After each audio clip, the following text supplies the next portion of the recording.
Michael Rapaport. I am in New York City, obviously at the Facebook studios here in Moneymaking Manhattan. Getting ready for the Big Three championship games, the Barclays Arena, Friday night, 8 p.m. on Fox. I'm here to answer all your questions about Big Three, about life, about love, about whatever you want to ask me. I'll start with answering some questions that have already been sent in to me. And if you have questions, send them in. The more, the merrier. Just keep it above the belt. Don't get me excited. Who deserves to win the Big Three MVP? That's a good question. I have to say it's going to come down to who wins the championship game Friday night at Barclays, 8 p.m. It's Power versus Michael Cooper's team. Three's Company, right? Mm-hmm. I have to say that it's going to come down to who wins the game. Then I think we could really decide who's the MVP. There's been a few people that have really been standouts. Reggie Evans for the season. Corey Maggetti's been great. Nate Robinson had a great season. Big Baby Davis had a big season. But we'll see Friday night after the game who is the MVP of season 2 of the Big Three. Pick 3 legends to build my own ultimate Big Three squad. I would have to say, if you're doing a Big Three squad, I would say Shaquille O'Neal in the post would be Big Three dominant. Then I would go with Bernard King on the wing. And then I would go with Isaiah Thomas at the point. That would be my Big Three crew for today. Isaiah Thomas from the Detroit Pistons, Bernard King on the wing, and Shaquille O'Neal. Are you team LeBron or am I team Jordan? I'm team both. They're both ridiculous. I don't believe in these teams. I don't believe in the divisiveness. I don't believe in, who's better than who. It's a team sport. Both people's work and resumes speak for themselves. So I don't like to pick one or the other. I think LeBron has been ridiculous, but I think career-wise, Michael has him beat because of the MVP, because of the 6 championships and 6 MVPs. 6 MVPs. Were you and Scalabrine separated at birth? That is a question I get asked often, and that's just not a fact. Okay, Brian Scalabrine on his best day, if he woke up and he had fresh skin, a haircut, a shave, and Noxzema, he should smack himself if he thinks he looks as good as me. Who's been the biggest surprise of the Big Three season? I think the biggest surprise of the Big Three season is the improvement of Reggie Evans. His team lost. They're playing in the consolation game, the third and fourth place game. But I think he's been the biggest surprise in terms of an improvement. Mahmoud Abdul-Rauf, I think, is probably overall the biggest surprise because no one expected him to do as well as he did because of his size. And I think he's the oldest player in the league, but he'll be back next year kicking ass. Let me see what else we got here. Which name would I like to see join the Big Three next season? Paul Pierce, Ray Allen, Steve Nash. Obviously, guys like Kobe and stuff like that, but I think realistically, the 3 that I just said are good.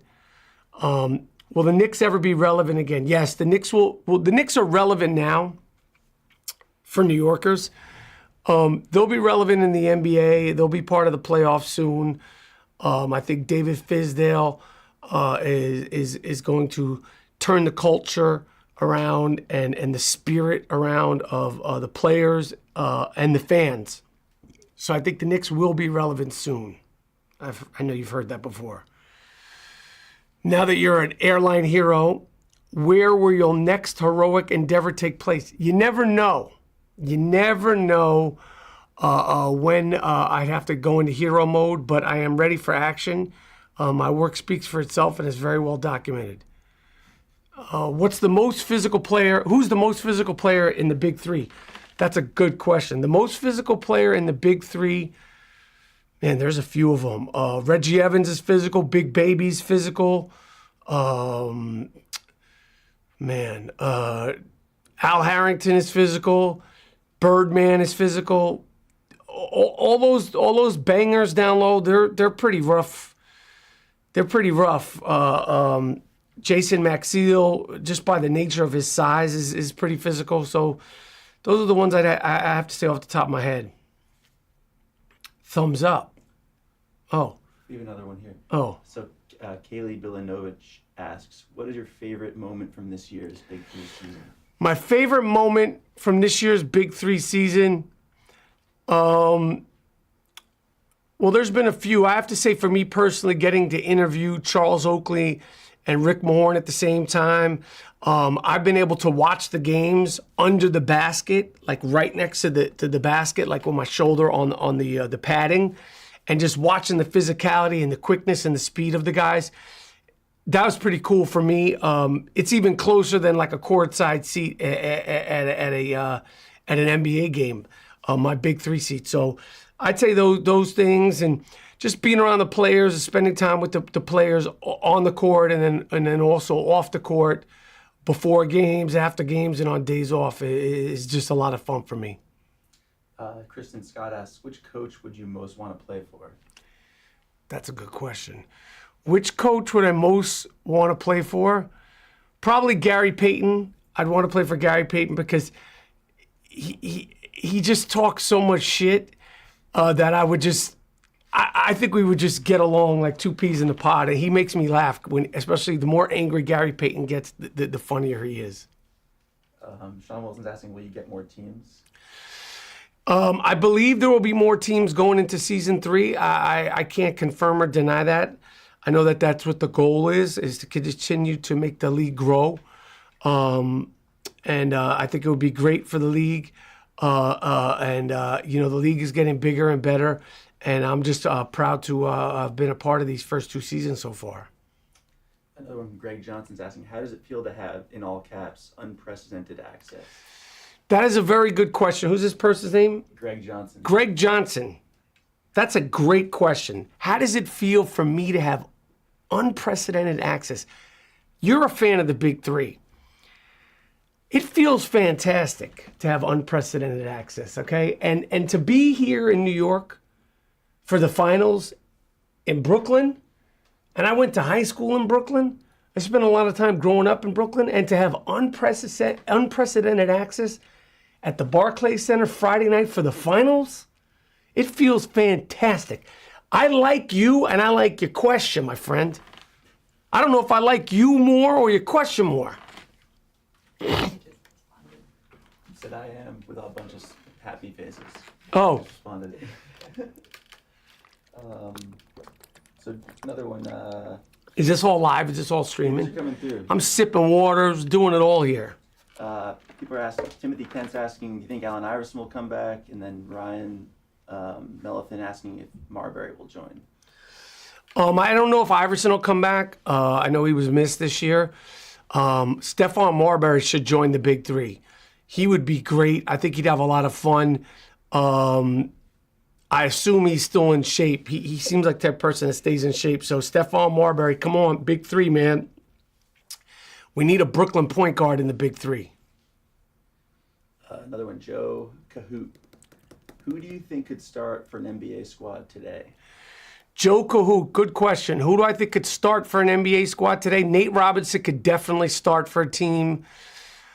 I think Big Baby, if he got himself in shape, could start for a team. You know, he always came off the bench, and he started. But, I think playing, he could definitely play. Those 2 guys come to mind that I think would really have the tenacity and want to play in the NBA. Cool. So we have time for like maybe 1 or 2 here. Let's see. Someone's asking, is Jason Williams coming back? I don't know if Jason Williams is coming back, White Chocolate. I know we would love to have him back. We hated seeing him being injured last year. All the fans hated it. I hated seeing it. He's welcome to come back if and ready he decides, if and when he decides he wants to play again. I know that injury freaked him out and was very upsetting to him because he never had a surgery like that. So Nicholas Simigis says, why don't you like Brian Scalabrine? The question is, why don't I like Brian Scalabrine? I like Brian Scalabrine, except for when I interview him, he's very, very rude at times. I find him undisciplined when I interview him, and just very like a rambunctious personality. But in general, I love the White Mamba. And in all seriousness, he's my favorite person to interview because he's got such a good sense of humor, and people get a kick out of seeing us go back and forth for the various and obvious reasons. I think, let's see here. Someone's asking, what do you get for third place? Listen, what do you get for third place in the Big Three? It's professional basketball. You do the math, okay? I know that they're going to be going hard Friday at the Barclays Center. The games are on Fox. If you're not in New York City and you can't come to the games, the championship game is 8 p.m. on Big Boy Fox Network this Friday, live from the Mecca of Brooklyn. All right, I'm Michael Rapaport. That's it. We're done. Thank you for all your questions. All the fans of the Big Three, thank you for rocking with us all season. I can't wait for everybody, including myself, to see the finals this Friday on Fox and live at Barclays Arena, 8 p.m. We're coming on Fox. I'll be there on the sideline with all access, unprecedented access in the Mecca of Brooklyn.